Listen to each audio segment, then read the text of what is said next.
के स्टार्ट में हम एक बच्ची को देखते हैं जिसका नाम जेडी होता है। ये अपने मरे हुए डॉग के पास बैठी होती है और वहाँ पे रो रही होती है। तभी उसके फादर वहाँ पे आते हैं और उसे खिलौना देते हैं जो कि बोल सकता है। इसके बाद ये लोग रास्ते में कहीं जा रहे होते हैं कि तभी उसके फादर बार बार उस खिलौने की आवाज़ सुन करके फ्रस्ट्रेट होने लगते हैं और वो जेडी से कहते हैं कि इस खिलौने को बंद कर दो।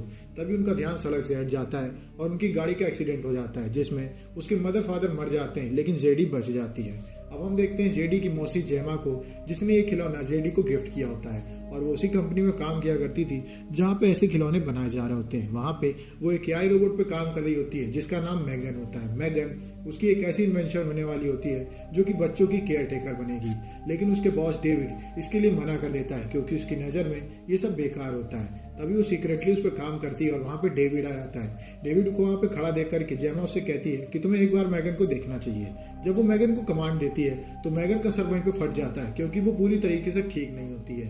अब डेविड उन लोगों को वार्निंग देकर के वहाँ से चला जाता है। तभी जेमा के पास हॉस्पिटल से फोन आता है जहाँ पे उसे पता चलता है कि उसकी बहन और जीजा मर चुके हैं और उसकी भांजी जेडी बची हुई है। वो जेडी को लेकर के अपने घर पहुँचती है जहाँ पे जेडी अभी तक अपने माँ बाप की मौत के हादसे से उभरी नहीं होती है। अब वो उसको खुश करने के लिए उसे अपनी इन्वेंशन दिखाती है जिसका नाम ब्रूस होता है। ब्रूस एक रोबोट होता है जिसको कि जेमा अपने हाथ में ग्लव्स पहन के कंट्रोल कर सकती है। उसको देख करके जेडी काफ़ी खुश होती है और वो बोलती है कि अगर ऐसा खिलौना हमारे पास हो तो हमें कभी खिलौने की जरूरत ना पड़े। लेकिन ब्रूस अभी तक बिका नहीं होता है क्योंकि ये काफ़ी ज़्यादा एक्सपेंसिव होता है। पर यहाँ पे जेडी की बात सुन करके जेमा काफ़ी ज़्यादा मोटिवेट हो जाती है और वो दोबारा मैगन के ऊपर काम करना शुरू कर देती है।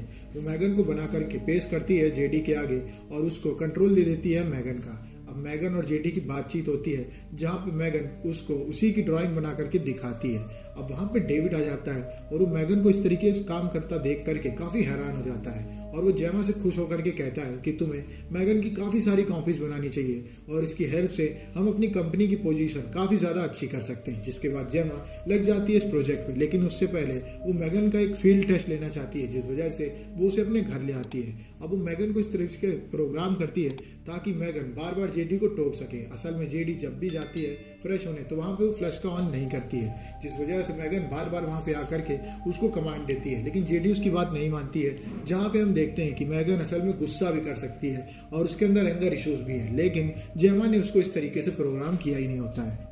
एक एआई रोबोट होने की वजह से मैगन अपना अलग दिमाग बना रही होती है। अब हम देखते हैं जेमा को, जिसके पास उसकी दोस्त जाती है और उससे कहती है कि तुम्हें जेडी का ख्याल रखना चाहिए, तुम मैगन के सहारे उसे नहीं छोड़ सकती हो। लेकिन जेमा ने मैगन को बनाया इस वजह से होता है ताकि वो जेडी का ख्याल रख सके।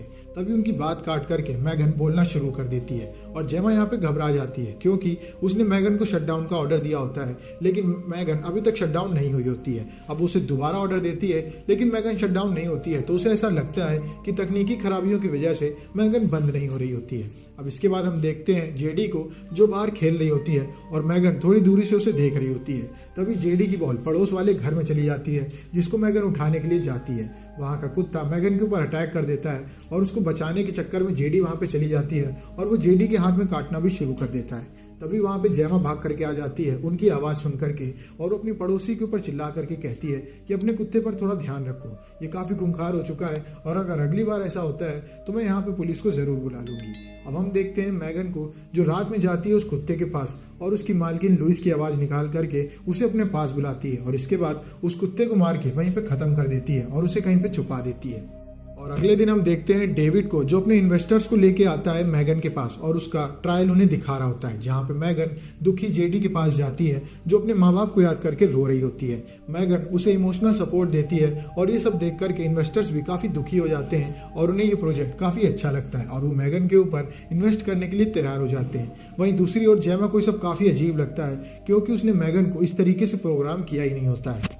अब इसके बाद मैगन का प्रोजेक्ट सक्सेसफुल हो जाता है और एक प्रेस कॉन्फ्रेंस रखने की बात बोली जाती है जो कि आज से 2 हफ्ते बाद होती है। अब हम देखते हैं जेमा को जो जेडी से बात करने की कोशिश करती है, लेकिन जेडी मैगन में मस्त होती है और वो उसी से बात कर रही होती है। जिसके बाद वो उसकी साइकियाट्रिक लीसा को बुलाती है। लीसा जाती है जेमा के पास और उसके बाद वो पहुंचती है जेडी के पास। वो जेडी से बात करने की कोशिश करती है लेकिन जेडी उस पर ध्यान नहीं देती है। तभी वहाँ पे आ जाती है मैगन, और वो लिसा को धमकाने लगती है क्योंकि जेडी थोड़ा बहुत इमोशनल हो गई होती है।